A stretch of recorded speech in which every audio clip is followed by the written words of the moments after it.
Саламатсыңарбы, урматтуу окуучулар жана биздин телекөрүүчүлөр. Сиздер менен 7 класстын геометрия предметине арналган биздин телесабагыбызды баштайбыз. Геометрия илими бул фигуралардын касиеттерин окутуучу илим. Мына ушул илимдин бүгүн биз бир фигурасы менен кененирээк таанышабыз. Анда эмесе бүгүнкү биздин өтө турган темабыз үч бурчтуктарга байланыштуу. Анда эмесе үч бурчтук кандай фигура? Мына ошону кайталай кетели. Үч бурчтук тегиздикте бир түз сызыкта жатпаган үч чекитти туташтыруудан пайда болгон геометриялык фигура. Үч бурчтуктун негизги элементтери болуп, анын жактары жана бурчтары эсептелинет. Үч бурчтуктун жазылуусу үч бурчтук символикалык белгиси жана 3 латындын тамгасы менен жазылат.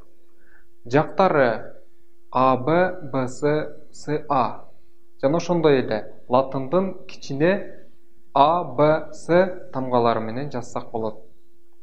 Бурчтарын бир латындын тамгасы менен жазсак болот. Мисалы АБС. Же болбосо сандар менен же 3 латындын тамгалары менен жазсак болот. Эми үч бурчтуктун түрлөрүнө токтололу. Жактарына карата, бурчтарына карата эки топко бөлүнөт. Жактарына карата түрдүү жактуу, тең капталдуу, тең жактуу. Бурчтарына карата тар бурчтуу, тик бурчтуу жана кең бурчтуу болуп. Бүгүн биз ушул үч бурчтуктардын ичинен тең капталдуу үч бурчтуктар жөнүндө сөз кылабыз. Анда эмесе бүгүнкү темабыз тең капталдуу үч бурчтуктун касиеттери. Сабактын жүрүшүндө геометриялык фигура болгон үч бурчтук жөнүндө кайталайбыз. Тең капталдуу үч бурчтуктун касиеттери менен таанышабыз. Үч бурчтуктардын окшоштугунун үчүнчү белгиси менен таанышабыз жана мисал иштеп тесттик суроолорго жооп беребиз. Адегенде тең капталдуу үч бурчтук кандай үч бурчтук? Мына ушул үч бурчтукту кайталап көрөлү. Эгерде үч бурчтуктун эки жагы бири-бирине барабар болсо, анда ал тең капталдуу үч бурчтук деп аталат. Мисал алсак, АБС үч бурчтугун алып көрөлү. Мында АБС анын чокулары, АББС СА анын жактары. Ушул жактардын ичинен АББС жагына барабар болсо, анда бул тең капталдуу үч бурчтук болот. АС бул анын негизи. Бурчтары АБС. Тең капталдуу үч бурчтук жашообузда. Биз эс алууга барганда өзүбүз менен кошо чатырларды ала барабыз. Мына ушул чатырлардын кээ бирлери тең капталдуу үч бурчтук формасында. Өзүбүз жашаган үйдүн чатырлары дагы тең капталдуу үч бурчтук формасында. Жана көпүрөлөрдө тең капталдуу үч бурчтук формасындагы темирлердин чиретилгендигин байкасак болот. Эми тең капталдуу үч бурчтуктун касиеттерине токтололу. Аны биз 18-теорема менен берели. 18-теорема тең капталдуу үч бурчтуктун негизиндеги бурчтары барабар. АБС үч бурчтугун көрүп турабыз. Мында АС анын негизи. Тең капталдуу үч бурчтуктун бурчтары бири-бирине барабар экендигин далилдеп көрөлү. АС анын негизи АБ БСга барабар. Далилдешибиз керек, бурч А бурч Сга барабар экендигин. Далилдөөнү баштайлы. БД деген биссектриса жүргүзөлү Б чокусунан АС жагына. Анда биздин АБС үч бурчтугубуз эки үч бурчтукка бөлүнүп калды. Алар АБД жана БДС.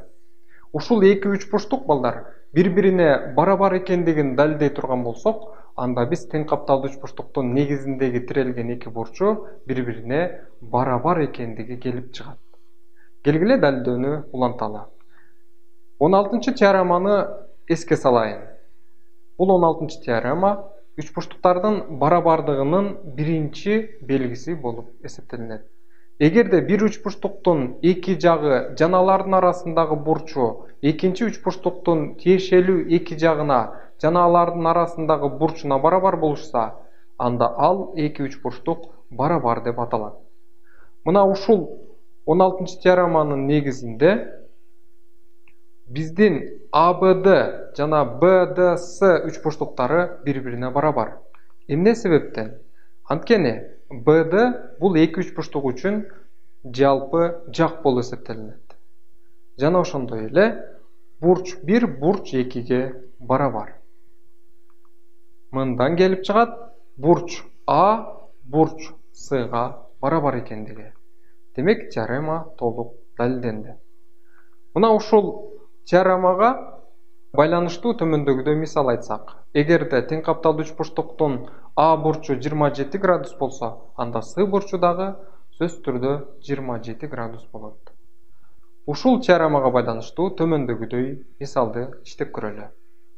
Берилген тең капталдуу АБС üçburчтугунун негизинин каршысындагы бурчу Б бурчу 40 градус болсо, калган бурчтарын тапкыла.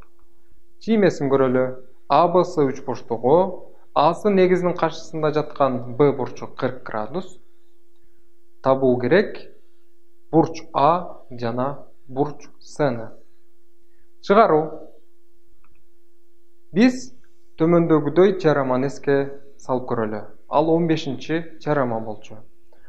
Üçburчтуктардын ички бурчтарынын суммасы 180 градуска барабар. Жана жогорудагы 18 теореманын негизинде тең капталдуу üçburчтуктун негизине тирелген эки бурчу барабар. Башкача айтканда, бурч А бурч S'га барабар.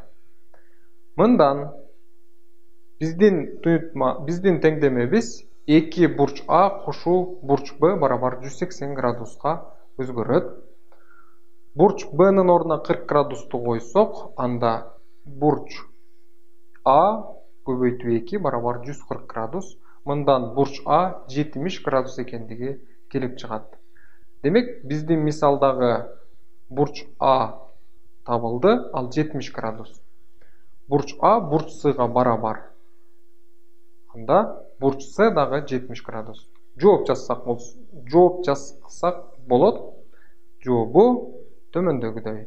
А жана С бурчтары 70 градус. Тең капталдуу üçburчтуктун кийинки касиетине токтололу. Аны дагы төмөндөгүдөй теорема менен берели. 19-чу теорема. Тең капталдуу üçburчтуктун негизине жүргүзүлгөн биссектрисасы анын медианасы да бийиктиги да болуп эсептелинет. Бул жерде биссектриса эмне экендигин кайталап көрөлү. Биссектриса üçburчтуктун биссектрисасы деп анын бир бурчун тең экиге бөлгөн каршысына чейинки кесинди эсептелет экен. Жана ошондой эле АБС üçburчтугун алып көрөлү. Бул üçburчтук тең капталдуу болсун. Б бурчунан АС негизине БД биссектрисасын жүргүзөлү.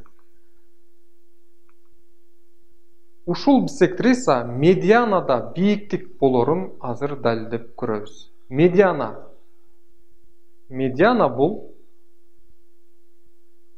üçburчтуктун медианасы деп анын чокусунан чыгып, каршысындагы жакты тең экиге бөлүүчү кесинди эсептелет. Бийиктикти да кайталап көрөлү. Бийиктик бул üçburчтуктун бийиктиги деп анын бир чокусунан чыгып, каршысындагы жактыкка перпендикуляр түшүрүлгөн кесинди эсептелерин баарыбыз жакшы билебиз. Эми биздин БД биссектрисабыз бийиктик дагы медиана дагы болоорун далилдеп көрөлү.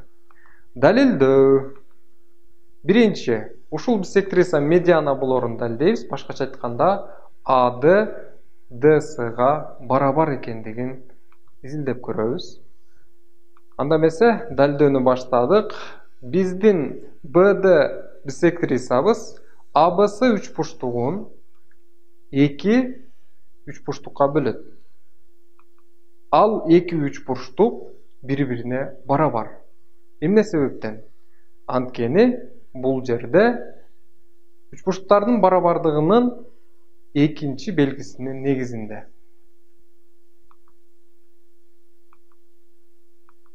Экинчи, Ушул биссектриса бийиктик экендигин далилдеп көрөлү. Башкача айтканда, BD A'сыга перпендикуляр экендигин изилдеп көрөбүз. Бурч ADB бурч BDSга барабар. Ал экөөсүнүн суммасы жайылган бурчту берет. Жайылган бурчтун градустук чени 180 градус.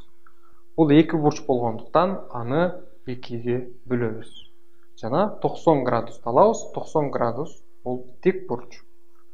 Демек, BD A'сыга тик бурч формасында кесилишет, же болбосо BD A'сыга перпендикуляр.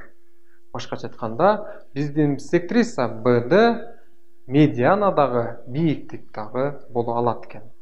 Демек, теорема толук далилденди. Эми төмөндөгүдөй тесттик суроого жооп берип көрөлү. Тең капталдуу үч бурчтуктун негизинде жүргүзүлгөн биссектрисасы 8 см болсо, медианасын тап. Жооптор 5 см, 6 см, 7 см жана удалаш 8 см. Анда мен убакытты коюп жиберейин. 10 секундтун ичинде силер туура жообун аныктагыла. Убакыт аяктады. Туура жооп 4-чү вариант 8 см. Анткени бул тең капталдуу үч бурчтук болгондуктан анын биссектрисасы негизине түшүрүлгөн. Ал медианасы дагы бийиктиги дагы боло алат. Демек, алардын узундуктары дагы сөзсүз түрдө барабар болот. Ошол себептүү 8 см. Тик бурчтуу үч бурчтукта 30 градус бурчтун каршысында жаткан катет гипотенузанын жарымына барабар. АБсы тик бурчтуу үч бурчтук. Мында АБ жана A'сылар анын катети. Үчүнчү жак Б'сы анын гипотенузасы. Анда АБ барабар Б'сы бөлүнгөн 2 болот экен. Тең капталдуу үч бурчтуктун дагы бир касиетине токтололу. 20-чы теорема. Бул 20-чы теорема 18-чы теоремага тескери теорема. Эгерде үч бурчтуктун эки бурчу барабар болсо, анда ал тең капталдуу үч бурчтук болот. Бизге АБсы үч бурчтук берилсин. Бул үч бурчтук тең капталдуу үч бурчтук, A'сы анын негизи АБ Б'сыга барабар. Далилдешибиз керек, бурч А бурч Сыга барабар экендигин. АБ Б'сыга барабар болорун далилдейбиз. Анда BD биссектрисасын жүргүзсөк, бизде бурч 1, бурч 2 жана бурч 3, бурч 4 деген 4 жүк пайда болот. Мында BD жалпы жак ABD жана BDсы 2-3 бурчтук үчүн. Ошол себептүү бул 2-3 бурчтук бири-бирине барабар болот. Натыйжада АБ Б'сыга барабар болот. Теорема толук далилденди. Тең капталдуу үч бурчтуктун дагы бир натыйжасына токтололу. Үч бурчтукта барабар жактардын каршысында барабар бурчтар жана барабар бурчтардын каршысында барабар жактар жатат. АБсы үч бурчтугу берилсин жана A'сы бурчтары, АБ Б'сы жактары берилсин. Эми АБ Б'сыга барабар болсо, анда аларга тиешелүү жана тиреп турган А жана С бурчтары дагы сөзсүз түрдө барабар болот. Же тескерисинче, эгерде үч бурчтуктун эки бурчу бири-бирине барабар болсо, алардыга тиешелүү жактары дагы бири-бирине барабар болот экен. Тең капталдуу үч бурчтуктун кезектеги касиетине токтололу. 21-чи теорема. 21-чи теорема бул үч бурчтуктардын барабардыгынын үчүнчү белгиси.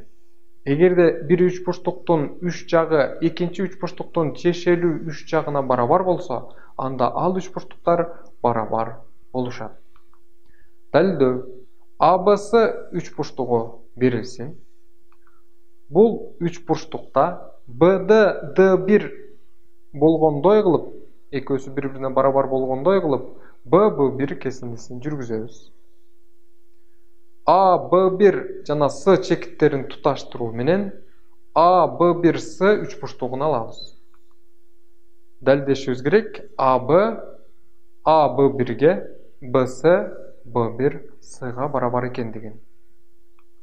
Мында AB жана A B1 бири-бирине барабар экендигин же BS B1 S-га барабар экендигин далилдесек, анда бул эки үчбурчтук бири-бирине жактарына карата барабар экендиги келип чыгат. Далилдөөнү жүргүзөлү. Мында Асы жалпы жак болуп эсептелинет.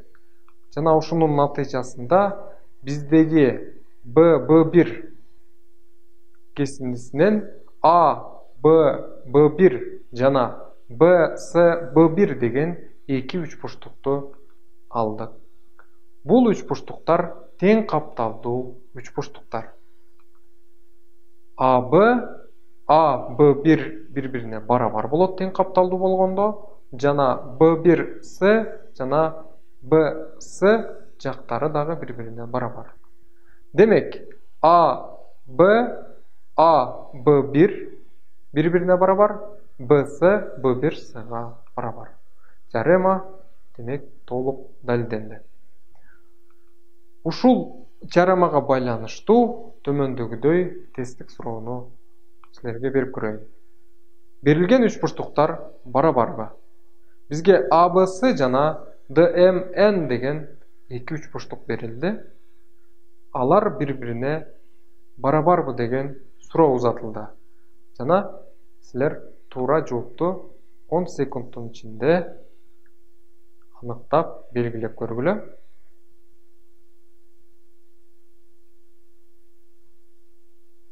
Убакыт аяктады. Туура жооп биринчи вариант. Оба. Анткени бул эки үчбурчтуктун тиешелүү жактары бири-бирине барабар. Мисалы, AB MN-ге барабар, анткени алардын жактарынын узундуктары 6. Ошондой эле DM BS-га барабар, экөөнүкү 5. Ошондой эле AC DN-ге барабар, жактарынын узундуктары 11. Мынакей балдар, бүгүн биз силер менен тең капталдуу үчбурчтуктун касиеттери менен тааныштык. Келерки сабагыбызда дагы үчбурчтуктардын дагы бир түрү менен таанышабыз.